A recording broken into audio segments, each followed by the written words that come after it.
श्यामलालों, सुंदर कन्याओं, बहुत चल रही की पढ़ाई चल रही है सर, दोनों चल रही है। तो अपन भैया पढ़ रहे हैं क्या? अपन पढ़ रहे हैं वेव ऑप्टिक्स। हाँ सर, पढ़ तो अपन वेव ऑप्टिक्स पढ़ रहे हैं। हाँ सर, वेव ऑप्टिक्स पढ़ रहे हैं, बिल्कुल शानदार पढ़ रहे हैं, जोरदार पढ़ रहे हैं, जबरदस्त पढ़ रहे हैं। ठीक सर, तो वेव ऑप्टिक्स में अपन ने क्या पढ़ा था लास्ट में? याद करो, अपन ने पढ़ा था, क्या पढ़ा था सर, क्या पढ़ा था? ध्यान से देखो, लास्ट में अपन पढ़ रहे थे याद करो ऑप्टिकल पाथ लेंथ। मैंने आपको क्या समझाया था और सवाल भी दिया था, घर पे करने के लिए। हाँ सर, याद होगा सर, हम बस घर पे काम करते नहीं है सर, जॉब दे देना अच्छा लगता है, करते नहीं है। याद तो मैंने आपको बोला था कि अगर एक स्लैब हो, या तो मैंने क्या बताया था कि अगर स्लैब हो उससे अगर कोई रे पार करे, एक सीधी रे पार करे, तो ये जो पॉइंट दोनों हैं इनके बीच में जो इफेक्टिव पार्ट डिफरेंस आता है वो आता है म्यू माइनस 1 इंटू टी, क्योंकि रे टी चले म्यू में या म्यू टी चले एयर में, एक ही बात है। याद है कि भूल गए हो? तो ये वाला जो इफेक्टिव पार्ट डिफरेंस 1 और 2 के बीच में बताया था कि वाला भले दोनों दिखते टी चले हुए हैं, पर टी चलो म्यू में या टी चलो एयर में। अगर दोनों ऐसे चली हैं तो जो म्यू वाली एयर है वो mu minus 1 T effective path length ज्यादा चल जाएगी, भले दिख दोनों बराबर रहे हैं। हाँ सर, ये वाली बात तो आपने बताई थी और ये बात इसलिए समझाई थी और इसे कराने का प्रयास करा था ताकि मैं आपको ये वाईडीएससी से चलने वाले स्लैब वाले सवालों को बात समझा पाऊं। पूरी कहानी आपको समझाई थी म्यू माइनस 1 इंटू टी कि अगर म्यू टी चले म्यू में या म्यू टी चले एयर में, एक ही बात है। हाँ सर, तो म्यू वाली म्यू टी चली, ये टी चली, तो डिफरेंस आ गया म्यू माइनस 1 इंटू टी। अब अपने वाईडीएससी सेटअप की बात करते हैं। वाईडीएससी सेटअप में मान लीजिए कि जो स्लिट्स हुआ करती थी उस स्लिट्स पे एक पर मैंने ऐसी स्लैब लगा दी, एक पर ऐसी स्लैब मैंने लगा दी टी थिकनेस की। ओ अब ध्यान से देखो, अगर तुम बहुत ध्यान से समझो तो समझो। अगर सेंट्रल मैक्सिमा का होता है, जहां पे डेल्टा x 0 होता है, अच्छा सही बताऊं, सेंट्रल मैक्सिमा का मतलब डेल्टा x इफेक्टिव 0। इफेक्टिव क्यों बोल रहा हूं मैं, ध्यान से समझो। जैसे मान लीजिए आप यहां से लेकर यहां तक ये रे मिलाई, अगर तुम ध्यान से देखो तो तुम्हें एक बात समझ में आएगी कि अगर अपना ये सेंट्रल पॉइंट है, मान लो सी, ज्योमेट्रिकली ज्योमेट्रिकली ज्योमेट्रिकली सोचो तो S1c और S2c बराबर है। और सोच के देखो, जब S1c से रे चली तो टी थिकनेस ऐसी थी, थोड़ा टेढ़े के बारे में मत सोचो, ये छोटा डी बहुत छोटा है। और हां सर, तो ऐसे मान लेंगे कि S1c में जो रे चली उसमें टी, बाकी सब एयर में चली, पर S1c में टी लेंथ ऐसी थी। और हां सर, टी लेंथ ऐसी थी ओ जो म्यू में चली, तो अगर उसको एयर से रिप्लेस करें तो वो टी लेंथ म्यू टी बन जाएगी। बात तो सर आपकी सही है सर, जोरदार है सर, मजेदार है सर, शानदार है सर, बिल्कुल सही बोल रहे हो सर। यानी कि अगर आप ध्यान से सोचो तो S1c इफेक्टिव क्या है? S1c इफेक्टिव क्या है सोच के देखो। S1c ज्योमेट्रिकल, अरे हाँ ध्यान से सुनना, S1c geometrical plus mu minus 1 into T. अरे हाँ सर, बात तो आपकी बिल्कुल सही है। तो S1c इफेक्टिव दिखने में S1c दिख रहा है, और सोचो S1c इफेक्टिव जो एयर में उसको माने, तो S1c इफेक्टिव है क्या? वो है S1c ज्योमेट्रिकल प्लस क्या उसमें टी थिकनेस चली थी म्यू में, जो इफेक्टिव बन गई म्यू टी, तो क्या एक्स्ट्रा चली म्यू माइनस 1 इंटू टी।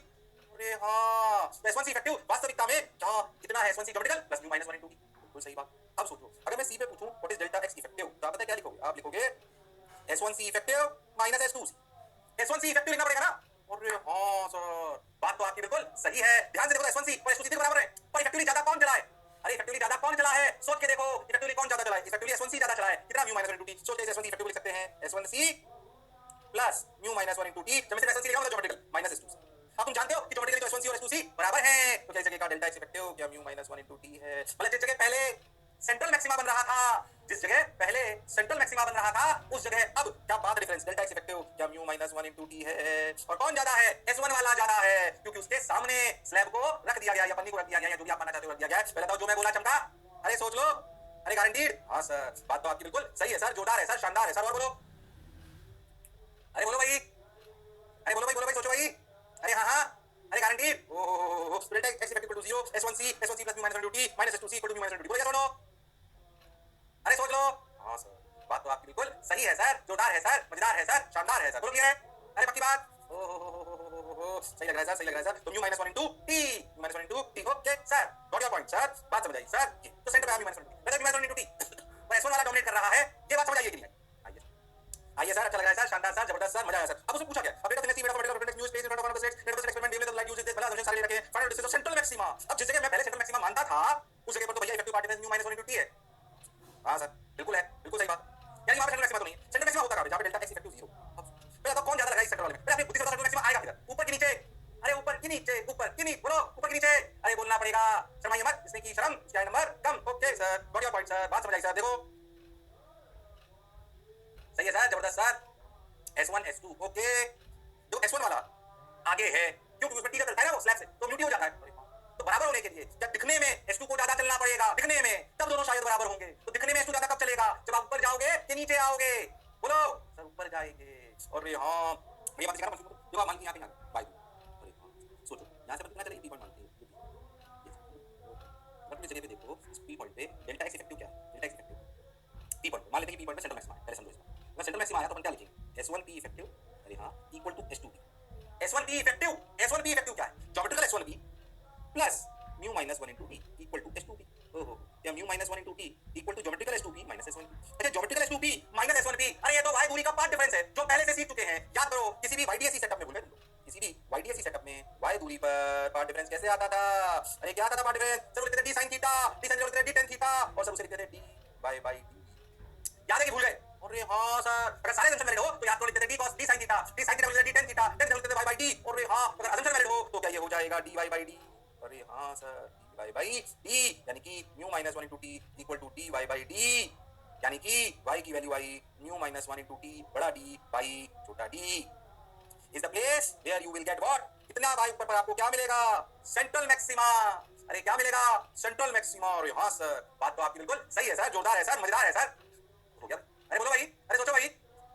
हो गया सर, बढ़िया लग रहा है सर, शानदार सर, जबरदस्त सर, बोल गया रे। अरे पक्का आ गया, बिल्कुल आ गया भाई, इक्वल टू t भाई, आंसर आ गया। पहले समझो, जो आपका सेंट्रल मैक्सिमा की जगह हम आपको पार्टिकल न्यू माइनस टी है, ये भी याद रखना, ये भी इंपॉर्टेंट। हाँ, सेंट्रल मैक्सिमा ऊपर क्यों लॉजिकली समझ, क्योंकि S2P ज्यादा दिखना चाहिए, क्योंकि S1 के साथ इफेक्टिवनेस ज्यादा है। और हाँ सर, सोच अगर मैं स्लैब नीचे लगा देता तो सेंट्रल मैक्सिमा कहां चल जाता? नीचे। ऊपर लगाए तो आ गया ऊपर। सेंट्रल मैक्सिमा जो पहले था वहां पर पार्ट डिफरेंस बनाया sir, mu minus 1 into d, mu minus 1 into t, इसमें कोई शक और संशय वाली बात नहीं है। अरे बोलो भाई, अरे सोचो भाई, बिल्कुल सही है सर, जोरदार है सर, मजेदार है सर, शानदार है सर, बहुत बढ़िया सर, पक्की बात। अरे सोच लो, चलेगा सर। इसको ये जो स्लाइड है ना, इंपॉर्टेंट स्लाइड है, ध्यान से देखो, इंपॉर्टेंट। समझो कि सेंट्रल मैक्सिमा ऊपर क्यों गया, कहां गया, वो कैसे निकालते हैं कि दोनों का S1P effective S2P effective S2P। सोचो, मैं तो कह रहा था सोच, अगर मैं दोनों जगह स्लैब लगा दूं तो क्या करेंगे? S1P इफेक्टिव बराबर S2P इफेक्टिव। और हां, और इसका mu minus 1 into t बड़ा होगा, वहां पर सेंट्रल मैक्सिमा शिफ्ट हो जाएगा। अरे हां सर, सही लग रहा है। अब इसकी कैलकुलेशन बहुत कराते हैं आपको, बहुत कैलकुलेशन सवाल में नहीं करा रहा हूं, कैलकुलेशन कराते हैं, आपको ध्यान रखना पड़ेगा, आपका दिमाग चलना चाहिए। ये जो टीवी होता है ना, बहुत एमएम में होता है, दिमाग से कैलकुलेशन कराएगा। अच्छा सर, कैलकुलेशन में थोड़ा फोकस करिएगा, ध्यान रखना है। पता तुम्हें बोला चमका? अरे सोच लो, चमका सर, बढ़िया लग रहा है, शानदार सर, जबरदस्त सर, वाह, आगे देखा, mu minus 1 t by d, जो पढ़ा जो समझा बिल्कुल सही है। Okay sir, got your point sir, बहुत बढ़िया सर, बहुत मजा आया सर, वाह वाह। दो भाई देखा आया क्या अपना, ओ ये t1 दोनों जगह लगा दिया, t2 ओ find the path difference at the central point t0। बताइए इस जगह पर क्या इफेक्टिव पार्ट डिफरेंस होगा, तुम बता सकते हो? बताइए what is the effective part difference eight t0। अगर ये सिचुएशन है, दोनों जगह अगर अपन ने स्लैब्स लगा दी है, बताइए, तुम बता सकते हो, वो हुनर वो काबिलियत तुमने है। अरे बोलो, अरे सोचो। हाँ सर, हाँ सर, कर सकते हैं, समझ तो आया सर, बढ़िया लग रहा है सर, बोलो भाई। हाँ नहीं आया, आया आया, करो करो करो। अरे बोलो भाई। अच्छा सर, बहुत बढ़िया सर, शानदार सर, जबरदस्त सर, मजा आ रहा है सर। अब क्या करें सर? देखो, अगर तुम ध्यान से देखो इस जगह पर जो पार्ट डिफरेंस है डेल्टा एक्स इफेक्टिव, तो पता है क्या होगा? Mod of S1P effective minus S2P। Mod को भी बढ़ा हो सकता है, S1P इफेक्टिव लिखेंगे S1P plus mu1 minus 1 t1, पर S2P इफेक्टिव लिखेंगे S2P minus mu2 minus 1 t2। तुम्हें समझ आई क्या बात? अरे बात समझ आई क्या? अच्छा, ज्योमेट्रिकली तो S1P और S2P बराबर है। हां, बस तो क्या बचा? mu1 minus 1 1 minus mu2 minus 1। ओ हो। अब इनमें कौन बड़ा है? ये तो डेटा बताएगा। जनरली ऐसा होता है, ऐसा अगर सवाल आता है जनरली पता क्या होता है? जनरली ऐसा होता है कि t1 बराबर t2 बराबर t। अगर ऐसा हो जाए t1 बराबर t2 बराबर t, पता है आंसर क्या आ जाए? mu1 minus mu2। सोच के देख। अरे हाँ, सटीटी कर जाएगा फिर तो। अब जिसका म्यू बड़ा होगा वो डोमिनेट कर जाए। सोचो, अगर इस सिचुएशन के लिए म्यू1 बड़ा हो तो सेंट्रल मैक्सिमा कहां चला जाएगा? ऊपर। और अगर म्यू2 बड़ा हो तो कहां चला जाएगा? नीचे। बात तो सर आपकी बिल्कुल सही है, जोरदार है, मजेदार है, शानदार है। ओ बोलो भैया, अरे पक्की बात, समझ तो आ रहा है? अच्छा लग रहा है सर, बढ़िया लग रहा है सर, शानदार, जबरदस्त। अब क्या करें? चलो बढ़ते चलो, देखो रे भाई, अरे भाई, अब क्या करें भाई? ओ ठीक है भाई, ठीक है भाई, ठीक है भाई, ये हो गया, वो हो गया, ये हो गया, वो हो गया। अच्छा लग रहा है, बढ़िया लग रहा है, शानदार लग रहा है, सही लग रहा है। अब देखो, तो म्यू1 माइनस म्यू2 into t, ये हो गया, सही सा लग रहा है सर, बढ़िया लग रहा है सर। समझ आएगी नहीं? बताओ, तो mu t1 minus mu t2 plus t2 minus t1 को सॉल्व कर दिया। कैसे समझ आई बात? अब बहुत छोटी बात करके देखो, मान लो ये t ले लिया म्यू, ये अपना 2y सवाल को समझने का प्रयास करें। ये वाइडी से setup slab of t mu is placed in front of one of the slates with intensity of light is high. मैं आपको एक और चीज बताता हूं, कभी कुछ तरीके से कुछ तरीके से ये वाला सवाल है ना, इसको यहां पे बता, ये समझ, मैं आपको सवाल पूछूं कि इसमें पूछा जाता है, अच्छा सवाल पूछा जाता है, जैसे अपन y शिफ्ट हो गए है, ऐसा सवाल आता है कभी-कभी कि ये गिवन चीज ध्यान रखना है ना, देखो ध्यान से, मैं पीछे बता रहा हूं, ध्यान से, बस एक्स्ट्रा चीज बता रहा हूं। अगर अपन ध्यान दें तो यहाँ पे इफेक्टिव शिफ्ट कितना है? Mu minus 1 into t। अपन y की तरफ सेंट्रल मैक्सिमा बनाई, ये भी अपने को समझ में आया, y पूरी, जहाँ पर अपने लिखा कि mu minus 1 into t equal to dy by d, यही अपन ने करा था। हाँ, चलिए कभी कभी क्या होता है, ऐसा सवाल आता है, क्वेश्चन ऐसा आता है, सुनना कैसा आता है, सुनना, इसको दोबारा उतार सकता है। यही सिचुएशन, क्वेश्चन ऐसा आ सकता है कि नंबर ऑफ फ्रिंजेस, सुनना, number of fringes crossed p0 point, p0 point, number of fringes crossed p0 point on introduction of slab. मतलब आपसे पूछा गया, क्या पूछा गया, ध्यान से सुनना, आपसे पूछा गया कि पहले स्लैब नहीं थी इसका, अगर हमने स्लैब लगा दी तो p0 पॉइंट मैक्सिमा तो नहीं रहा, तो बताइए p0 पॉइंट को स्लैब लगाने पर कितनी फ्रिंजेस क्रॉस कर गई? तो सेंट्रल मैक्सिमा पर चला गया। अरे हां सर, सर समझ में आया? ऐसे एक और तरीके से सोच सकते हैं, नया सवाल लिखो तुम, क्या ये स्लैब है, ये वाला सवाल, सिचुएशन वही। अच्छा, तो सोचो, number of fringes cross p0 point on introduction of slab, ऐसे डेटा वाइज आ जाते हो कई बार, तो आपको डेटा तो आना ही चाहिए, क्या वो तो लॉजिकल बात है, पर अगर आ जाए तो अपन क्या करेंगे? अच्छा सर, अच्छा सर, अच्छा सर, क्या करें सर? देखो भाई, क्या करें, क्या करें, क्या करें, क्या करें, क्या करें? देखो कुछ नहीं करना, ये y तो निकालनी आती है, y कितना आया? देखो y आया mu minus 1 into t बड़ा d by छोटा। सो देखो यही वो y है ना जो क्रॉस करके ऊपर गया, ये तो पहले नीचे था। अरे हां, पता है नंबर ऑफ फ्रिंजेस कितनी क्रॉस हुई? सोच देखो, नंबर ऑफ फ्रिंजेस कितनी क्रॉस हुई? देखो क्रॉस्ड, देखो equal to y by beta. Logically सोच, क्या जो y दूरी में जितनी फ्रिंजेस हैं, क्या वो भी b0 को क्रॉस करके गई थी? अरे हां सर, तो y by बीटा, बस अब बीटा क्या होता है? लैम्डा d by d, यानी कि mu minus 1 t d by d, beta की लैम्डा d by d, टक टक टक टक, यानी कि mu minus 1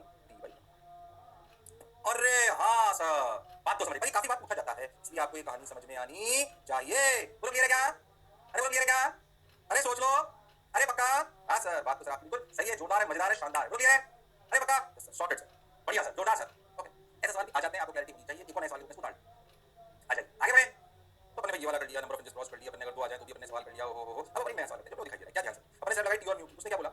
space in front of the two states the intensity of light is high and the intensity at point P0 is 2i। इस जगह intensity 2i मिल रही है। अगर स्लैब नहीं होती तो कितनी मिलती है? अगर इंटेंसिटी आई है, तो स्लैब नहीं होती तो कितनी मिलती? ओहो सर, पूरा ही मिलती। अच्छा ठीक है। Actually refer thickness of the slab, basically आपको टी निकालना है बाकी पैरामीटर्स के टर्म्स। अच्छा इसमें सिचुएशन आप अगर ध्यान से देखो, सेंट्रल मैक्सिमा कहां चला जाएगा? अगर ऊपर से रहेगा ऊपर, तो सेंट्रल मैक्सिमा ऊपर चला गया तो उसने बताया जो 2i इंटेंसिटी मिला, तो सेंट्रल मैक्सिमा ऊपर मिला, तो फर्स्ट मैक्सिमा ऊपर भी जानी चाहिए, तो फर्स्ट मैक्सिमा फर्स्ट मिनिमा नीचे, फर्स्ट मैक्सिमा उसके बीच में कहीं पॉइंट है।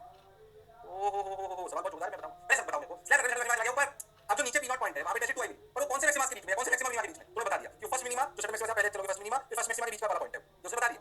अब आपको ठीक बताना है। अगर आप बहुत ध्यान से समझो तो आपको समझ में आएगा कि जब अपन 4i cos स्क्वायर डेल्टा 5/2 लिखते हैं, नेट क्या लिखते हैं? 4i cos स्क्वायर डेल्टा 5/2, डेल्टा 5 is 2 pi by lambda into delta x। Delta x effective आएगा, लॉजिकल है, तो delta 5/2 equal to pi by lambda into delta x। Effective समझना है। अच्छी, अगर अपन बहुत लॉजिकली चले तो ध्यान से देखो, इंटेंसिटी 2i कितनी हुई? 2i। देखो एक बार इंटेंसिटी मैक्सिमम से 2i यहां आई, फर्स्ट सॉल्यूशन।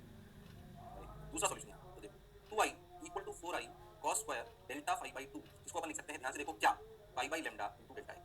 तो cos स्क्वायर यानी कि pi by lambda into delta x की वैल्यू आई प्लस माइनस 1/√2, प्लस माइनस 1/√2। अच्छा मैं कौन सा सॉल्यूशन चाहिए? पहला वाला कि दूसरा वाला? ध्यान से देखो, ये कहानी पहले भी समझा चुका हूं, तो आप सोच सकते हो गया, ये तो इंटेंसिटी की कहानी घुस गई, ऊपर नीचे भी कर लिया भैया, स्लैब भी लग गई, इसमें कोई शक और संशय वाली बात नहीं है। तो भाई साहब प्लस माइनस 1/√2, प्लस माइनस 1/√2, ये क्या था? कॉस का सॉल्यूशन। अरे हां सर, कॉस का सॉल्यूशन 1/√2 यहां pi/4, माइनस 1/√2 यहां pi/4, यहां समझो तो ये pi/4, ये pi/2, ये फिर pi/4, तो ये हो गया pi/2 plus pi/4। Second solution समझ आ रहा है? सेकंड सॉल्यूशन कौन सा होगा? pi/2 plus pi/4। अरे हाँ सर, यानी कि 3 pi/4, यानी कि pi by lambda into delta x equal to 3 pi/4। पहली बात तो आप ये समझो, पाई ने पाई को मार दिया, डेल्टा x इफेक्टिव आया 3 lambda/4। अरे हाँ सर, अब स्लैब को ध्यान दो, इसको ध्यान दो, स्लैब को ध्यान दो, तो इस जगह पे इफेक्टिव पार्ट डिफरेंस क्या होता है? u minus 1 into t, this should be equal to 3 lambda/4। u minus 1 into t, क्या जो पहले सेंट्रल मैक्सिमा वाली लोकेशन थी उस जगह पे क्या effective path difference u minus 1 into t होता है? अभी भी देखा थोड़ी देर पहले। अरे हाँ, ये बराबर होना चाहिए किसके? 3 lambda/4 के। इसके सही तो बनाओ सब, इसके करस्पॉन्डिंग कितना आया? 3 lambda/4 का आंसर मैच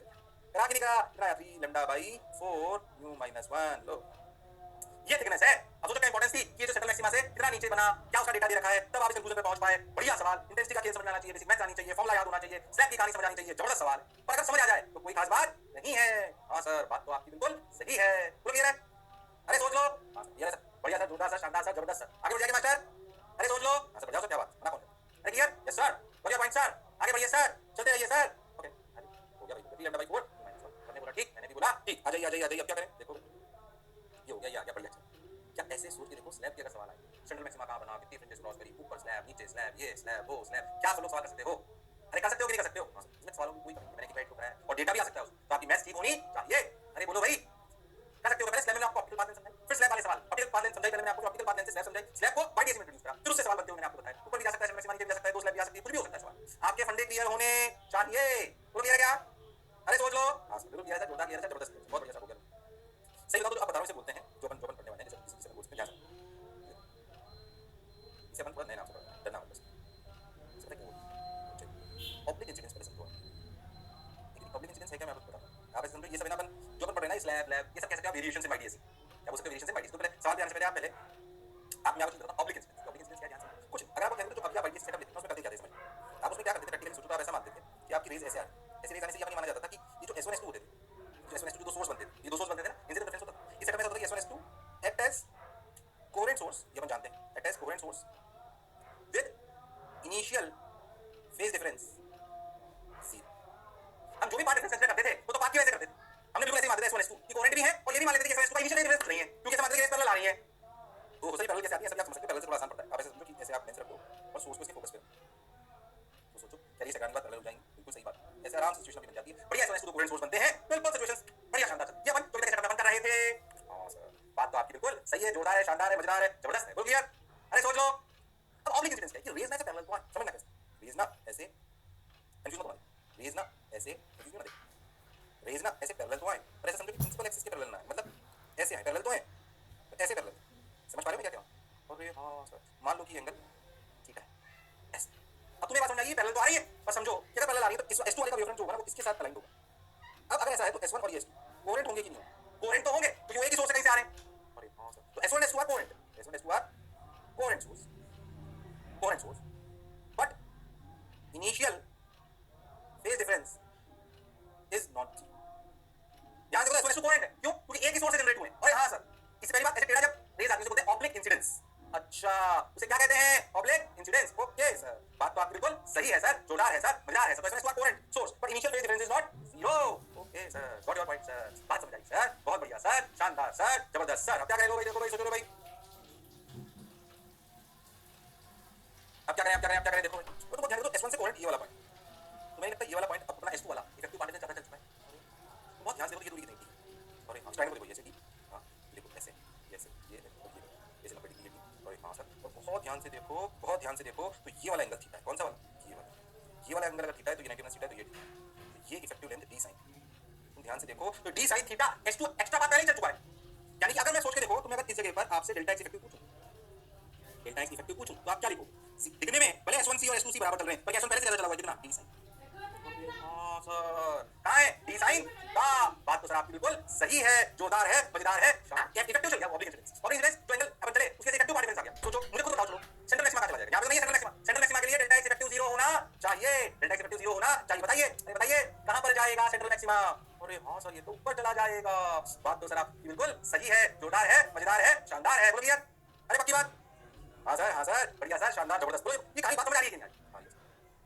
आइए सर, ऑब्लिक इंसिडेंस की कहानी समझ आइए सर, बोलो आइए कि नहीं आइए? पहले क्या हो रहा, अभी क्या हो रहा है?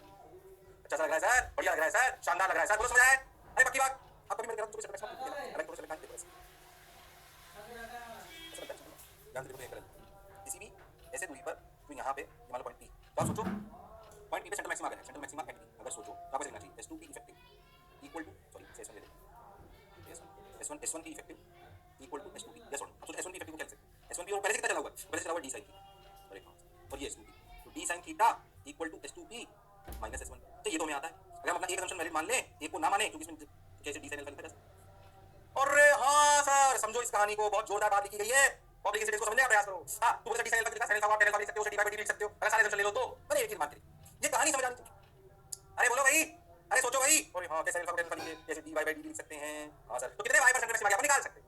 बात तो सर आपको बिल्कुल सही है, बस ये पता होना चाहिए थीटा छोटा है। हां, वरना गड़बड़ हो जाए। क्या इसी में उसको ऐसे लिखा। पहले हमने ऑब्लिक इंसिडेंस को क्या है, बोलो बात समझ आई है? अरे पक्की बात। हां सर, बिल्कुल समझ आ रही है सर, बढ़िया लग रहा है सर, शानदार सर, जबरदस्त सर, मजा आया सर, वाह वाह सर। अरे सोच लो भाई, अरे पक्की बात। समझ तो आ रहा है सर, अच्छा भी लग रहा है सर, शानदार सर, जबरदस्त सर। नहीं आया, आया कि नहीं आया? इसको काट लो। फिर मैं आपको ऑब्लिक इंसिडेंस के साथ स्लैब मिलाकर सवाल करूंगा, जोरदार। अच्छा हां सर, ये क्लियर ऑब्लिक इंसिडेंस हम ऐसे मान लेंगे, अब तो समझ अपने आप ही आ जाएगा, अपने आप ही आ जाएगा। मैंने हेडिंग बना के ऑब्लिक इंसिडेंस को आगे समझ में चल क्या रही है कहानी। राइट की नहीं है, ऐसे कोहेरेंट तो बने, पर उनमें क्योंकि बड़े बड़े लगे, पर इसमें अलग-अलग वेवफ्रंट के पार्टिकल्स हो गए, ध्यान से देखो। तो कोहेरेंट तो थे क्योंकि एक ही सोर्स से आ रहे थे, पर वो एक वेवफ्रंट में नहीं थे, तो उनके बीच में इनिशियल फेज डिफरेंस आ गया, इसलिए इफेक्टिव पार्ट डिफरेंस आ गया। हां सर, ऐसा वाला ऐसा मान सकते हैं कि पहले से d sin थीटा ज्यादा चला हुआ है, पहले से d sin थीटा ज्यादा चला हुआ है, इसमें कोई शक और संशय वाली बात नहीं है। बोलो भाई, अरे सोचो भाई। हां सर, बिल्कुल सही सर, जोरदार। अरे पक्की बात। अरे आगे बढ़ जाएंगे मास्टर, रुक जाओ सर, कौन मना कर रहा है सर? बढ़ सकते हो सर आप, ओके आ जाइए, आगे चलें। बिल्कुल सर, आगे चलिए सर, बढ़िया से चलिए सर, कौन रोक रहा है सर? ये हो गया अपना, एक अपने बात समझ आ गया। जो गाड़ो ना सवाल करता है, डालिए इसको, डालिए इसको, अब सवाल करते हैं, खुद कर पाए तो डालिए इसको। ऑब्लिक इंसिडेंस की स्लैब वो नीचे रखी स्लैब, तो उसको बोलिए स्लैब नीचे से रखी, S2 वाला इफेक्टिव है, S2 वाला को अगर बड़ा करना होता है स्लैब, उसको हमने ऐसे सेटिंग बिठाई कि P पर। पहले मुझे बताओ कि अगर लॉजिकली सुनना, अगर खाली ऑब्लिक इंसिडेंस होता है, स्लैब नहीं होती, सेंट्रल मैक्सिमा कहां जाता ऊपर? अगर ऑब्लिक इंसिडेंस नहीं होती और नीचे स्लैब रहती तो सेंट्रल मैक्सिमा कहां जाता नीचे? यानी कि S1 वाला ऑब्लिक इंसिडेंस से बड़ा हो रहा है, S2 वाला स्लैब से बड़ा हुआ है। कैसा होता है कि दोनों का बड़ा कैसे लागू होगा कि यहां पे सेंट्रल मैक्सिमा बन जाए? अरे हां सर, सवाल में यही बोला। ये why this setup slab of P place in front of one of the states as shown, given the right use इतना find P for central maxima at P point. मतलब जहां पहले बनता था ना वहीं बन जाए, ऐसा कब हो सकता है? सोच के देखो, तुम कर सकते हो, वो हुनर वो काबिलियत तुम में है। देखो, एक में एक स्लिट में ऑब्लिक इंसिडेंस का फंडा, एक इसमें स्लैब का फंडा। अब बताओ, अरे बताओ, हां हां, अरे बता दो, वो हुनर वो काबिलियत तुम में सब काम है, फिर मैं व्हाट टफ हो जाते हैं। फिर में डेटा है, डेटा आपको ध्यान से करना है, बिल्कुल अच्छे से गड़बड़ नहीं करनी। अभी डेटा को बहुत सारा टाइम खराब हो जाएगा, मैं आपको कांसेप्ट जरा सिखाने में प्रयास कर रहा हूं। हां, ये मान के कि आप कैलकुलेशन कर पाओगे। बढ़िया सर, जोरदार सर, मजेदार सर, शानदार सर, वाह सर। अब क्या करें सर? कुछ मत करो, पढ़ते चलो, देखो भाई, सुनो भाई, वाह रे भाई, ओहो लो S1 S2 थीटा बेटा कुछ आ जाइए। अब देखो, ये हो गया, ये हो गया, ये हो गया। अब क्या करें? देखो भाई, देखो भाई, देखो भाई, देखो भाई, देखो भाई, देखो भाई, ओहो अच्छी बात है, बढ़िया बात है, शानदार बात है, ठीक है। क्या करें? देखो ऐसे लेके चुप चुप, ये अपना ऐसे, ये अपना ऐसे। S1P effective equal to central maxima के लिए S2P इफेक्टिव। हां सर, S1P इफेक्टिव क्या है? S1P geometrical plus d sin theta, याद है d sin थीटा? अरे हां सर, ऐसे S2P इफेक्टिव क्या है? S2P ज्योमेट्रिकल प्लस कितना ज्यादा म्यू माइनस 1 t। S2P कितना इफेक्टिव ज्यादा चली? म्यू माइनस 1 t, तो भैया लिख दिया ज्योमेट्रिकली तो S1P और S2P बराबर है। हां, तो गया D sine theta equal to mu minus 1 into D. पूछा क्या है डी, लिख दिया गया D sine theta by mu minus 1। Oh my god, बात तो सर आपकी बिल्कुल सही है, जोरदार है, मजेदार है, शानदार है, जबरदस्त है, बोलो क्लियर? अरे पक्की बात? हाँ सर, बढ़िया लग रहा है सर, शानदार सर, जबरदस्त सर। अब क्या करें सर? कुछ मत करो, करते चलो, देखो रे भाई, वाह रे भाई, मजा आ रे भाई। अब क्या करें? कुछ मत करो, सुनते चलो। D sine theta mu minus 1, D sine theta minus 1, crystal clear, जबरदस्त। सही लग रहा है सर, बढ़िया लग रहा है सर, शानदार सर, जबरदस्त सर, मजेदार सर। अरे हो गया क्या? अरे सोच लो। तो D sine theta by mu minus 1, सबने बोला ठीक, मैंने भी बोला ठीक, ओके ठीक है। और इसमें कहानी आ गई। हाँ देखो, यही वाली बात मैंने पूछा था, कितनी फ्रिंजेस शिफ्ट हो जाएंगी, क्या वाली बात पहले कर चुके हैं, मुझे लगा सवाल है नहीं चाहिए। बोलो क्या वाली बात कर चुके हैं, क्या पूछा उसने? और हमारा stress covered by transmission of university और metal contact mu, how many fringes will shift due to introduction of the slash slate. तुम्हारे लिए करा मैं तुम्हारा नहीं करनी है। अरे हां सर, याद तो आ रहा है, सर क्लास तो याद है, बाय बाय थीटा और बाई सिंपल मैक्सिमा कहा था, जहां पे mu minus 1 into D equal to dy by D. यहां से y लाए, यहां से बीटा लगा, नंबर ऑफ फ्रिंजेस क्रॉस्ड। करा चुका हूं ये, गड़बड़ मत करना। बोलो क्लियर है क्या? अरे सोच लो, क्लियर है क्या? हां सर क्लियर है सर, बिल्कुल क्लियर है सर, बढ़िया है सर, शानदार है सर, जबरदस्त है। पक्की बात? अरे गारंटी? यस चलो हो गया, तो आगे मैंने डी याद है मैंने कहा। हां यही है, बहुत बढ़िया। अब ये पूरी बात को इंसिडेंट स्लैब स्लैब कितनी क्रॉस हो गई है, वो उसमें भी बुझा दिया, हमने स्लैब भी बुझा दी। अब ध्यान समझो, मैं आपको छोटी बात बताना हूं, अभी साइड खाने में क्या है, कुछ चीजें पूरी दिमाग में सेट करने जैसी है, ऐसी है दिमाग में सेट करने जैसी, ठीक है, दिमाग में सेट करने जैसी है, क्या करें ध्यान से समझें। दिमाग में सेट करने जैसी ऐसी है कि भाई ध्यान समझना, दिमाग में सेट करने जैसी ऐसी है कि जो हमने स्लिट्स लिखी ना, जो अपन बाईस में रियल सेटअप जो है, इसमें अच्छे से होने देखा, उसमें स्लिट्स लिखी ना ऐसे, वो ना छेद लिखे, नालियां थी, नाली समझ स्लिट। अच्छा ऐसे देखो, ऐसे यस स्लिट्स हैं। एक सोर्स बनाया तो सोर्स से दो सोर्स बने, S1 S2 स्लिट्स हैं। तो जो आपको स्क्रीन पे दिखाई देता है, ऐसे देखो, स्क्रीन पे क्या दिखे, ऐसे होता है, स्क्रीन पे जो आपको दिखाई देता है, ध्यान समझना, तो आपको ऐसे दिखाई देगा, आपको दिखाई देंगे फ्रिंजेस जो कि दिखाई देंगी ऐसे, बोलो क्लियर, 4i4 है, और दिखाई देंगी स्ट्रेट लाइंस जैसे, है ना? आप ऐसे बनाओ, ध्यान समझो कि आप कॉपी बनाओ, वैसे बनाना, या आप ऐसे, जो आप ऐसे बनाते हो, इसको आप ऐसे बनाना, जो आप बनाई ग्राफ, आप ऐसे समझो, ये जो आपने स्लिट्स कहलाते हैं, इसे बोलते हैं स्लिट्स। ये तो एनिमेशन दिखा रहा हूं स्लिट्स, इसका आप साइड व्यू बनाओ, साइड व्यू, ठीक है, इसका साइड व्यू ऐसा दिखेगा, ये आपकी स्लिट्स वाली पोजीशन ऐसे, ऐसे रियल सेटअप की कहानी। तो इनसे बनने वाली जो स्क्रीन है, ये स्क्रीन, इस पर जो आपकी फ्रिंजेस बनेंगी, क्या बनेंगी? फ्रिंजेस। ये स्क्रीन का साइड व्यू, स्क्रीन का क्या है ये? साइड व्यू, किसका? स्क्रीन का। जो स्क्रीन का साइड व्यू है, उस पर जो आपको फ्रिंजेस दिखेंगी, आप ऐसे बनाना, मैं आपको इसलिए बता रहा हूं कि आप बना पाओ जैसे बना रहे हैं, ये ऐसे बोलते हैं स्ट्रेट फ्रिंजेस। तो आपको जो आपका स्ट्रेट वाला आईडीएसी का सेटअप है, उसमें कैसी फ्रिंजेस दिखती हैं, तो आपका आंसर होना चाहिए स्ट्रेट। कैसी दिखती हैं? स्ट्रेट। और वो इंडेक्स होती है पूरा, ये मैं आपको फिगर दिखाया, ये आप बनाइए कुछ जो मैंने आपको बताया। अच्छा बोलो क्लियर है क्या? क्योंकि ऐसा समझो कि ऐसा इसलिए हुआ कि समझो ऐसे आपकी स्लिट है, ऐसे आपकी छह नालियां हैं, तो हर उसके कॉरस्पॉन्डिंग स्क्रीन पर उस नाली में दो सोर्स बनते हैं, इस स्क्रीन पर यहाँ पर, इस स्क्रीन पर यहाँ पर, इस स्क्रीन पर यहाँ, तो स्क्रीन पर बिल्कुल सिमेट्रिक आपको ऐसे स्ट्रेट फ्रिंजेस नजर आए। ये रियल सेटअप की कहानी जैसे नजर आता है, तो आपको दिमाग में सेट होना चाहिए, ये 3D में दिखाई दे, आपको ही बनाना है सवाल, तुम्हें अपने आप फील आएगी। बोलो क्लियर है क्या? अरे सोच लो। हाँ सर, बात तो आपकी बिल्कुल सही है सर, जोरदार है सर, तो पता लगा क्या भाई साहब? रोज भाई साहब है ना, मैं 7-7 किलोमीटर, हाँ बोला भाई 7 किलोमीटर रोज सुबह 6 बजे उठ के, हाँ ऐसा दौड़ तो ग्राउंड पे चली ना, हाँ देखना तो मैं 6 पैक लाके बताऊंगा। ऐसे मत देखो, ये तो मैं इसलिए बताया था, मैं सब रोटेशन पढ़ाना पढ़ा चुका, तो हाँ देखो तुम थोड़े दिन जाओ बस 6 पैक आएगा, शर्माओ मत, तुम देखो जानते नहीं अपने मास्टर। चलो भाई मास्टर की फिजिक पे ध्यान देके सवाल पे ध्यान दें, तो हमारे आईडीसी में रियल सेटअप में जाता है, हम लोगों ने क्या थोड़े बहुत चेंजेस करें, जैसे क्या रियल सेटअप की कहानी यही है, स्ट्रेट फ्रिंजेस बनती है, बढ़िया एकदम शानदार जबरदस्त, बिना टेंशन। अब जैसे मान लो किसी ने बोला हम स्लिट्स में देखें, ये जो स्लिट्स हैं, स्लिट्स लेके छेद ले रहे छोटे छोटे, स्लिट्स होती पतली है, पहली बात इतनी पतली होती है ताकि उनको एक पॉइंट सोर्स की तरह मान सको, वैसे मोटी मोटी स्लिट्स बनानी पड़ेगी, तो 10 सेकंड जो स्लिट्स की विड्थ होती है ना, ये विड्थ बहुत कम होती है, वरना ऐसा नहीं दिखाई देगा, बहुत कम, ऐसा नहीं बोल लो, जो ब्लेड होती है ब्लेड छह वाली ऐसे छेद कर दो, कितनी सी स्लिट पतली बनेगी, वैसी होती है वो स्लिट्स। अच्छा तभी इफेक्टिव नजर आता है, तो मल्टीपल सोर्सेस ऐसा ऐसा मतलब छोटा लेना कि एक ही सोर्स इफेक्टिवली बन पाए, वरना सोर्स बहुत सारे बन सकते हैं ना, अरे हां सर तो फिर सब बिगड़ जाएगा, फिर नहीं दिखाई देता, तो इफेक्टिव आपको नजर नहीं आएगा, ऐसे बनने कहानी नहीं। बोलो क्लियर है क्या? अरे सोच लो। हां सर बात तो आपकी सही, पहली बात जो हमारा रियल वाली सेटअप है, उसमें हमको ऐसा नजर आता है, उसमें हमको ऐसा नजर आता है, इसमें कोई शक और संशय वाली बात नहीं है। बोलो क्लियर? पक्का?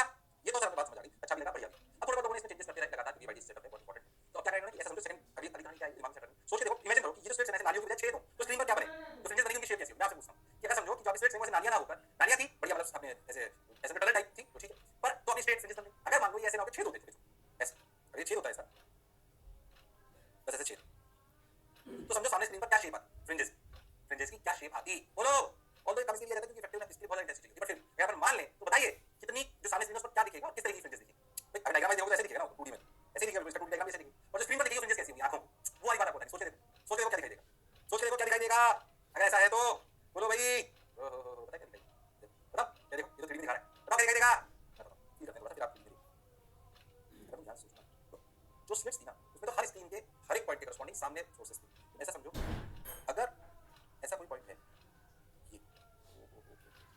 ये थोड़ा फील मतलब डिफिकल्ट टू फील है, बट प्रयास करता हूं, और तो याद रखना है आपको, सही बात ध्यान से देख, मान लो कि ये स्क्रीन है, अब तुम एक बात अच्छे से समझना कि इस स्क्रीन के बिल्कुल यहाँ पर ये दो पॉइंट्स हैं, समझो इस जगह फर्स्ट मैक्सिमा बना बिल्कुल सामने जो अपन पढ़ते यार, तो समझो ये दूरी डी बिल्कुल।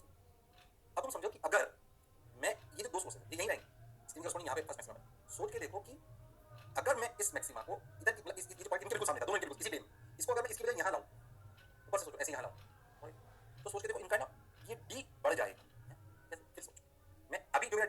बिल्कुल सामने यहाँ है, सोचो मैं इन दोनों की बजाय स्क्रीन पे यहाँ पॉइंट लूं तो ये ऐसे आएगा, अरे हाँ बड़ा डी इफेक्टिव बढ़ जाए। सोच फर्स्ट मैक्सिमा की लोकेशन क्या होगी, सोच फर्स्ट मैक्सिमा की लोकेशन की लैम्डा डी बाई डी। तो मतलब ध्यान से सोचो कि अगर आप जो दो पॉइंट और स्क्रीन का पॉइंट को अगर लो तो उनसे जो डी है ना वो परपेंडिकुलर दूरी है। अगर मैं कहीं और लूंगा वो पॉइंट तो स्प्लिट में तो उसके सामने भी था पॉइंट तो डी डी रहा, और इसमें पिन होल्स है तो सोचो डी बढ़ गया इफेक्टिव। तो सोचो इसके करस्पॉन्डिंग फर्स्ट मैक्सिमा यहाँ था ना, तो इसके करस्पॉन्डिंग इधर वाले पॉइंट पे फर्स्ट मैक्सिमा थोड़ा ऊपर है। ऐसे फ्रिंजेस आए जिनको बोलते हैं हाइपरबोलास, बट डिफिकल्ट है मैं मानता हूं इस तरीके से, ये हाइपरबोलिक इस तरीके की शेप बनेगी। दिमाग लगाना पड़ेगा। अगर आप इमेजिन करो इस जगह पर ये जो फर्स्ट मैक्सिमा है जो आपको स्क्रीन पे दिखाई दे रहा है, इससे अगर तुम थोड़ा ऊपर आओ तो इस प्लेन में डी है मान लीजिए, जिस प्लेन में मैं बना रहा हूं, सोचो देखो जो पिन होल है वो तो वहीं वहीं है, फिर क्या इमेजिन करना पड़ेगा, वो तो याद रखना परेशानी हो। सोचो इस प्लेन से थोड़ा ऊपर आओ तो पिन होल से जो स्क्रीन के पॉइंट की दूरी है उसका डी बढ़ जाएगा ना, तो सोच के देखो उसी वाई पर आएगा या ज्यादा वाई पर ऊपर आएगा, तो सोचो फर्स्ट मैक्सिमा ऐसे बनेगा। हां इसलिए जो आपको शेप नजर आएगी पिन होल्स में, अगर पिन होल लो तो ऐसी नजर आएगी। फैमिली ऑफ हाइपरबोलास से बोलते हैं, फैमिली ऑफ हाइपरबोलास क्या बोलते हैं, फैमिली ऑफ ऐसे नजर आएगी। ये ये ये ये अरे हाँ सर इसे बोलते हैं फैमिली ऑफ हाइपरबोलास। याद रखना है वैसे तो आपको अगर कभी आ जाए कि इसकी इमेजिन बिल्कुल कुछ नहीं मैं एक्स्ट्रा पढ़ा, अगर कभी आ जाए कि कैसी शेप होती है तो आपको याद होना। थोड़ा सा मैंने आपको इमेजिन करने का प्रयास भी कराया, और याद होना चाहिए, गड़बड़ नहीं करा नहीं, थोड़ा इमेजिन करो, शायद मेरी बात समझाओ, मैं बिल्कुल सही है, परफेक्ट, थोड़ा आपको इमेजिन करना पड़ेगा। क्या मेरी बात क्लियर है? अरे हाँ सर ऐसा आपको नजर आए हाइपरबोलिक, फैमिली ऑफ हाइपरबोलास आपको शेप नजर आएगी। ऑल्दो हमारे स्टैंडर्ड आईडीएस तो स्ट्रेट होता है क्योंकि उसमें अपनी स्लिट्स होती है, फिर होल्स में इस तरीके की शेप बनने का हम देखिए एक्सपेरिमेंट का बहुत कुछ। क्या मेरी बात क्लियर है? अरे सोच लो। हाँ सर बिल्कुल क्लियर है सर, जोरदार है सर, जबरदस्त है सर, शानदार है सर, मजा आ रहा है सर, वाह वाह सर, क्लियर? अरे पक्की बात? हाँ सर सही लग रहा है सर, अच्छा लगा, अच्छी बात ये हो गया, बढ़िया लगा, शानदार। आगे देखो गाड़ी है, पीछे गाड़ी पे देखो, गाड़ी है ये, अरे गाड़ी है क्या? आ जाओ एक शेप पे और सवाल बताता हूँ, ऐसे एक एग्जाम में आया कि सोचेस ऐसे ले लेना, याद है सब सोचेस पहले भी लेते हैं, सोचेस हम थोड़ा टेस्ट में ले और स्क्रीन ऐसे बोलो कैसे शेप बनेगी स्क्रीन, बोलो कैसे शेप बनेगी, बोलो सोच के इस पे नंबर मैक्सिमा पे कहानी काट चुके हैं अपन, तुम भूल गए शायद, सबसे पहले अपन नहीं करा एस 1 या तो कितने मैक्सिमा बनेंगे, सिर्फ बात करता है डी cos थीटा, अगर एस 1 से पॉइंट सोर्सेस ऐसे नहीं, थोड़ा एक्स्ट्रा सा इमेजिनेशन, तो बताओ स्क्रीन पे कैसे शेप बनेगी, बोलो बोलो, आ सकते हो, दिमाग आपका चलना चाहिए, बोलिए। अगर सोचेस जैसे आईडीएस नॉर्मल ऐसे स्क्रीन ऐसे बताइए कैसी शेप बनेगी फ्रिंजेस की, ये सोच जो भी आप देते हो, जो भी आप बनाते बताओ स्क्रीन पर जो आपकी मैक्सिमम मिनिमा की जो शेप बनेगी वो कैसी बनेगी। हमने देखा जब नॉर्मल स्ट्रेट स्ट्रेट बनी, फिर होल एरिया आईडीएस सेटअप में तो भैया आपकी कैसी बनेगी, फैमिली ऑफ हाइपरबोला। अगर ऐसा सेटअप ले तो, अगर ऐसा सेटअप ले तो बोलिए कैसी बनेगी, बताइए ध्यान से, बहुत ध्यान से समझो, ऐसे ऐसे फील करो इसको, ये इसको, ये आपकी स्क्रीन, अब इसको समझने का प्रयास करो स्क्रीन पे। सोच अगर मैं बोलूं कि यहाँ पे फर्स्ट मैक्सिमा सोच के देखो, ठीक ऐसा मान लीजिए, अब तो खुद सोच कि 3D में इस जगह पर था, सोच ऐसे ऐसे, सोच इस पॉइंट को कैसे घुमाऊं कि, सोच के देख इस पॉइंट को कैसे घुमाऊं पी को कि ना S1P की लेंथ चेंज हो ना S2P की लेंथ चेंज, सोच के देख इस पॉइंट को मैं कैसे घुमाऊं कि S1P की लेंथ भी चेंज ना हो और S2P की लेंथ भी चेंज ना हो। अगर ऐसा नहीं हुआ, अगर लेंथ चेंज नहीं हुई तो डिफरेंस भी चेंज नहीं हुआ। सोच के देख S1 कैसे इस पॉइंट को घुमाऊं इस स्क्रीन पर कि ये S1P की दूरी भी चेंज ना हो और ऐसा कर सकते हैं कि S1P की दूरी भी चेंज नहीं हो और S2P की दूरी चेंज नहीं हो, सोचो दोनों की दूरी चेंज होगी तो पार्टिकल भी चेंज नहीं होगा, तो जहां जहां पर ऐसे पॉइंट घुमा पाओगे वहां पर भाई साहब फर्स्ट मैक्सिमा ही रहेगा। अरे हां सर ऐसा कर सकते हैं, सोच के देख, अगर तुम बहुत ध्यान से देखना तो अगर तुम इस पॉइंट को ऐसे सर्कल पे घुमा लो, इस सर्कल पे तो ना S1P चेंज होगा ना S2P चेंज होगा। अरे हाँ यानी कि पूरे सर्कल पे क्या फर्स्ट मैक्सिमा बनेगा, यानी कि फ्रिंजेस बनेगी कैसी, सर्कुलर। ओ माय गॉड कैसी फ्रिंजेस, सर्कुलर फ्रिंजेस। ओ हो इस सेंटर मैक्सिमा ऐसा कोई जरूरी नहीं है, तो इस बात में डिपेंड करता है, याद करो मैंने सवाल करा था, लेकिन यहाँ का पार्टिकल d = 3 लैम्डा है, तो देखो यहाँ पे भी डेल्टा कितना है, अरे तो फिर पहले यहाँ पे क्या आएगा 2 लैम्डा, फिर लैम्डा वो एक अलग बात। अगर 2.5 तो सेंटर में मिनिमम भी बन सकता था, उसमें बताओ फ्रिंजेस की शेप कैसी हो, सर्कुलर कॉन्सेंट्रिक सर्कुलर फ्रिंजेस बनेंगी। अरे हाँ सर कैसी फ्रिंजेस बनेगी, सब बढ़िया पढ़ा रहा हूं, शानदार जबरदस्त, कैसी बनेगी, कॉन्सेंट्रिक सर्कुलर फ्रिंजेस। अरे हाँ बात तो सर आपकी बिल्कुल सही है, जोरदार है, मजेदार है, शानदार है, जबरदस्त है, बोलो क्लियर? अरे सोच लो भैया सर, बढ़िया लग रहा है सर, जबरदस्त, बिल्कुल भैया उतार लो। फिर आपको 2-3 सवाल मैंने शेप के बताए, थोड़े किसी बताए शेप के, तो ये कहानी अपने को समझ में आनी चाहिए। ओके आगे बढ़ते हैं, देखते हैं शेप्स के बारे में याद रखना है, कब सर्कुलर बनी, कब हाइपरबोला बनी, कब स्ट्रेट बनी, हमारा जो सेटअप होता है उसको स्ट्रेट बनती है, कभी हाइपरबोला सर्कुलर के बारे में तो आइडिया होना चाहिए, बहुत ज्यादा सीखने की जरूरत नहीं है, ज्यादा ही पढ़ाई में कम पढ़ाई, बोलो क्लियर? ओके सर बढ़िया पॉइंट सर, बात समझ आई सर, अब क्या करें सर, ध्यान से देखो। अब एक्चुअली क्या है, हमने तुम्हें बात जो हमने YDSC में कहानी सुनी, उसमें एक बार बताओ, आपने कहानी ऐसे सुनी थी, ओ ऐसे ऐसे लाइट आ रही है, ऐसे आ रही है, बिल्कुल सही सर, ऐसे आ रही है, ये दोनों सोर्स बन गए और इंटरफेरेंस हुआ, ये हमने माना कि जो लाइट है मोनोक्रोमेटिक है। मोनोक्रोमेटिक मतलब जो अभी तक अपन पढ़ रहे थे उसमें मोनोक्रोमेटिक लाइट, मोनोक्रोमेटिक मतलब only one wavelength present, only one wavelength present. अगर तुम ध्यान से देखो व्हाइट लाइट मोनोक्रोमेटिक नहीं है, तो जितनी भी कहानी उसमें लैम्डा सही माना था, लैम्डा का अलग माना, पर सोचो YDSC में जो अपना सेटअप है, यानी कि जो हमने लाइट गिराई, ओ व्हाइट लाइट, तो व्हाइट लाइट में भैया बहुत सारी वेवलेंथ होगी, तो ये हां सर, तो इसके लिए हम जो ऐसा लिखो, हम जो अभी तक पढ़ रहे थे, हम जो अभी तक पढ़ रहे थे, क्या कर रहे थे, पढ़ रहे थे, वो सब एक ही वेवलेंथ की लाइट थी, मतलब मोनोक्रोमेटिक। तो मोनोक्रोमेटिक लाइट की जितनी भी थी, सोच के देखो, हम तो प्रैक्टिकल एक्सपेरिमेंट करेंगे, हो सकता है व्हाइट लाइट यूज करें, जैसा ऐसे लाइट यूज करें, इसमें 2 वेवलेंथ तो 4 वेवलेंथ, तो जिनमें 2 वेवलेंथ होती है, if 2 wavelength present, if 2 wavelength present, 2 wavelength present, तो उसे क्या बोलेंगे, टू वेवलेंथ क्या बोलेंगे? बाइक्रोमेटिक। और अगर ज्यादा हो तो इफ मोर देन 2 डब्ल्यू मतलब वेवलेंथ प्रेजेंट, क्या बोलेंगे? Polychromatic light. अभी तक जो पढ़ रहे थे वो सब कैसी थी? मोनोक्रोमेटिक। अरे कैसी थी? तो बेसिकली एक टर्मिनोलॉजी आपको याद होनी चाहिए, मोनोक्रोमेटिक, बाइक्रोमेटिक, पॉलीक्रोम, सिंपल। अभी तक जो पढ़ रहे थे वो सब कैसी थी? सर वो तो सब मोनोक्रोमेटिक थी, तभी तो लैंडलाइन लेके सब कुछ लेते थे। अरे हां सर, क्यों उतार दो। अब आपको धीरे धीरे ना मैं मल्टीपल वेवलेंथ वाली पे ध्यान करेंगे, हालांकि बहुत ज्यादा नहीं आता, और कुछ स्टैंडर्ड सवाल है जो आ जाता है और कई बार आ चुका, तो आपको उसकी कहानी समझ में आनी चाहिए। अरे बोलो भाई, अरे सोचो भाई। हाँ सर बिल्कुल आनी चाहिए सर, शानदार आनी चाहिए सर, जबरदस्त आनी चाहिए। देखो भाई आगे बढ़ जाएगा मास्टर। हाँ तो पॉलीक्रोमेटिक, मोनोक्रोमेटिक, बाइक्रोमेटिक, हमें कहानी समझ आ गई, ये हमें क्लियर है। लो लार्ज नंबर ऑफ वेवलेंथ। ओ एक सवाल मान लो कि एक बड़ी सी सेटअप है, उसमें लाइट आ रही है, उसमें दो वेवलेंथ है। अब पहले समझो दो वेवलेंथ से लफड़ा क्या होगा? क्या दोनों का लैम्डा अलग, दोनों का लैम्डा अलग? पहले मुझे बताओ कि सेंट्रल मैक्सिमा एक जगह रहेगा, इसमें दो वेवलेंथ है, कितनी? लैम्डा 1 4500 एंगस्ट्रॉम और लैम्डा 2 6000 एंगस्ट्रॉम। ओके सर, दो वेवलेंथ, मुझे लगा दोनों सेंट्रल मैक्सिमा एक जगह रहेगा। हाँ सेंट्रल मैक्सिमा में क्या होता है? क्या सेंट्रल मैक्सिमा पे तो डेल्टा एक्स 0 होता है? अरे हाँ, central maxima of both will be at same position. क्यों? सोच के देखो, क्योंकि डेल्टा मैक्सिमा ही वह जगह है, सेंट्रल मैक्सिमा ही वह जगह है जहां पर डेल्टा एक्स इफेक्टिव 0 होता है, लैम्डा कोई रोल ही नहीं है, और डेल्टा एक्स इफेक्टिव 0। हाँ सर, बात तो आपकी बिल्कुल सही है सर, जोरदार है सर, मजा आ रहा है सर। अब क्या करें? ठीक सर, बहुत बढ़िया, बहुत शानदार, बहुत मजा आया। अब क्या करें? ठीक, पर क्या दोनों का फर्स्ट मैक्सिमा एक जगह होगा? नहीं, first maxima lambda divide D पर होता है, तो लैम्डा पे डिपेंड करता है, सेंट्रल मैक्सिमा लैम्डा पे डिपेंड नहीं करता। पर क्या first maxima, first minima, first maxima, second maxima, second minima, क्या वो लैम्डा पे डिपेंड करता है? हाँ सर, वो लैम्डा पे डिपेंड करता है, इसमें कोई शक और संशय वाली बात नहीं है। अब क्या करें सर? करता है तो करता है सर, अब कुछ करो। यानी कि दोनों का फर्स्ट मैक्सिमा अलग, सेकंड मैक्सिमा अलग, अलग अलग जगह बनेंगे उनके मैक्सिमा। पर हमसे कुछ और सवाल सुनना, find out the minimum value of y so that maximas of lambda 1 and lambda 2 coincide. उसने बोला क्या ऐसा कहीं हो सकता है कि दोनों के मैक्सिमास कोइंसाइड कर जाएं? क्या सबसे ज्यादा इंटेंसिटी वहीं मिलेगी? हां, दोनों के मैक्सिमास क्या कर जाएं? कोइंसाइड, सेंट्रल मैक्सिमा कर जाएं, उसके अलावा सेंट्रल मैक्सिमा दोनों के मैक्सिमा कोइंसाइड करें, उसके अलावा क्या y कोई ऐसी जगह हो सकती है y में मिनिमम, उसका मल्टीपल बार हो, सबसे y मिनिमम क्या होगा जहां पर दोनों के मैक्सिमास कोइंसाइड कर जाएं? दिमाग लगाओ, कैसा लगा? तुम निकाल सकते हो, डेटा से देखा, सारे सारे सॉल्यूशन मेरे देखो, डेटा से बता लैम्डा लेस देन छोटा d, छोटा d लेस देन बड़ा, दोनों मेरे कोई टेंशन नहीं। तो एंगस्ट्रॉम में चल रहा है, इधर मीटर एमएम में चल रहा है, क्लैरिटी है। अरे बोलो भाई, अरे कर सकते हो क्या? अरे बोलो बोलो, ट्राई तो करो, होना वो काबिलियत तुम्हें है। अरे सोचो भाई, अरे पक्की बात, अरे बोलो रे भाई, ठीक है हाँ, अरे सोच लो, ध्यान दो, ध्यान दीजिए, शर्माइए मत, जिसने की शर्म उसका नंबर कम। आइए, ओ अच्छा सर, क्या करें सर? बहुत बढ़िया सर, जोरदार सर। अरे ट्राई कर रहे हो, ट्राई कर रहे हो, हिंदू ध्यान से पहला, पहला मैक्सिमम पहला किसके बनेगा? इसका लैम्डा कम होगा, दोनों का पहला पहला तो नहीं मिल सकता, दूसरा दूसरा भी नहीं मिल सकता, तीसरा तीसरा भी नहीं मिल सकता, तीसरा 6000 के स्टॉक हमेशा ऊपर होगा। तो ऐसा हो सकता है कि इसका पांचवा उसका आठवां मिल जाए, कुछ ऐसा हो जाए। सर 6000 स्टॉक का कोई नीचे वाला मैक्सिमा क्या 4500 स्टॉक के ऊपर वाले मैक्सिमा से मिल सकता है? अरे हाँ सर, ऐसा हो सकता है, इसको नंबर नहीं, थोड़ी सी मैसेज ट्राई करिए, हिंट दे दिया मैंने, हिंट दे दिया मैंने, कर सकते हो तुम लोग, वो हुनर वो काबिलियत तुम्हें है। अरे बोलो बोलो, अरे सोचो भाई। अच्छा सर, क्या करें क्या करें क्या करें क्या करें? देखो भाई, ट्राई करो, मैं चाहता हूं तुमको ट्राई करो, नहीं देखिए ऐसे, करो भाई, अरे सोचो भाई। मान लेते हैं कि nth maxima of 4500 angstrom coincides with mth maxima of 6000 angstrom। ओहो, nth maxima of 4500 angstrom, 4500 angstrom का nth maxima, इन कौन सा एरिया में मैक्सिमा हो जाएगा? nth maxima यानी कि n को लैम्डा मान लेते हैं, लैम्डा मान लेते हैं, ओके, n1 फॉर n, दोनों में क्या सेम है? y क्या होता है? n lambda 1 d by e equal to उसका mth m lambda 2 by e, बड़ा डी छोटा डी दोनों में सेम है, और भाई भी दोनों में सेम है, दोनों को कर दिया, वही तो कौन सा कर रहे हैं? ओहो, डी ने डी को मार दिया, n lambda 1 equal to m lambda 2, n ने मार दिया टीचर, तो मैक्सिमा है ना r टीचर। अरे हां सर, अब सोचो n by m equal to lambda 2 यानी कि 6000 by 4500, टक टक टक टक, तो 15 से मारो तो कितना हुआ? 4 by 3। अरे हां सर, तो n और m की मिनिमम वैल्यूज क्या हो सकती है?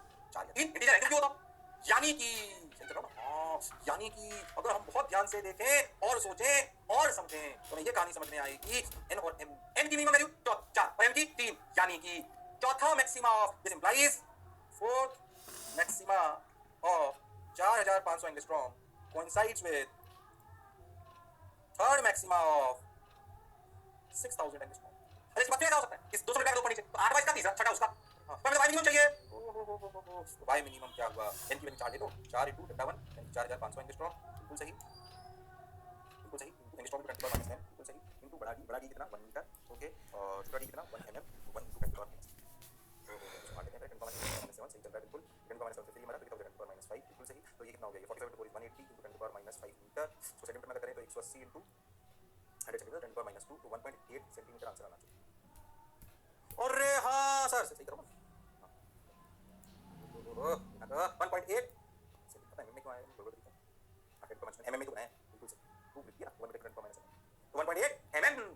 जो समझा बिल्कुल सही है, जोरदार है, मजेदार है। अब बहुत सारे सवाल बना सकते, बहुत सारे सवाल बना सकते, कुछ लेना ले लो, अलग ले लो, ये ले लो, वो ले लो। बात तो आपकी बिल्कुल सही है, ये स्टैंडर्ड सवाल है, पूछा जाता है, वैसे कई बार पूछा जाता है, इसलिए आपको ये कहानी समझ में आनी चाहिए, इसमें कोई शक और संशय वाली बात समझ। बहुत ध्यान से देखो, सोचो, अगर इसकी बजाय अभी हो भी सकता है कि कहां लोग मिनिमम कॉन्सेप्ट करे, तो याद ध्यान से उसका एन मिनिमम, तो आएगा 2n - 1 और उधर आएगा 2m - 1, तो n और m को जज करना पड़ेगा, हालांकि मैक्सिमम आते हैं इसलिए करके बताया। बोलो क्लियर? तो बहुत ध्यान से देखो, सोच के देखो, तो ये तो आगे हमें समझ आ गया। अगर आप सोच के देखो कि अगर व्हाइट लाइट, ये मैं चालू करूंगा, सोचो व्हाइट लाइट कितने कलर होते हैं? 7, उसमें कौन सी वेवलेंथ होती है? 7 की अनंत अनंत होती है उनमें, ऐसे नहीं येलो कलर की होती है, 7 वेवलेंथ नहीं होती, व्हाइट लाइट सिर्फ 7 वेवलेंथ नहीं, इनफाइनाइट नंबर ऑफ वेवलेंथ है उसमें, येलो की भी बहुत सारे डार्क लाइट बहुत सारे हो सकते हैं। तो ऐसे व्हाइट लाइट जो है वो अगर आप सोचो वाईडीसी पे डालें, तो आपका होमवर्क इसके बारे में सोचो, अगर व्हाइट लाइट को सोचेंगे इसके बारे में सोचो, अगर व्हाइट लाइट डालेंगे तो क्या होगा, कैसा दिखाई देगा, शायद इमेजिन करो, थोड़ा इमेजिन करो, उस पे सवाल आएंगे अगले टर्न स्टार्टिंग से। तो व्हाइट लाइट के वेवलेंथ 7 नहीं अनंत होती है, सोच के देखो, 7 ही 7 कलर मान लो, 7 कलर है, पर कलर की रेंज है आपकी वेवलेंथ, रेड कलर की, डार्क रेड, ये रेड, वो रेड, और यहां तो सब रेंज में सब होता है उसमें। अच्छा, तो आप ऐसे मान सकते हो कि इनफाइनाइट वेवलेंथ हो सकती है किसमें? White light. तो सोचो उसको अगर व्हाइट पे डाल दिया तो आपको स्क्रीन पे कैसा दिखाई देगा, आपको स्क्रीन पे कैसा दिखाई देगा, इमेजिन करने का प्रयास करो। अच्छा, ये व्हाइट लाइट को कुछ काम में लेते हैं, मैं कहानी यहीं से चालू करूं, हालांकि सब थ्योरेटिकल क्वेश्चन पढ़ाया जाएगा। बोलो क्लियर?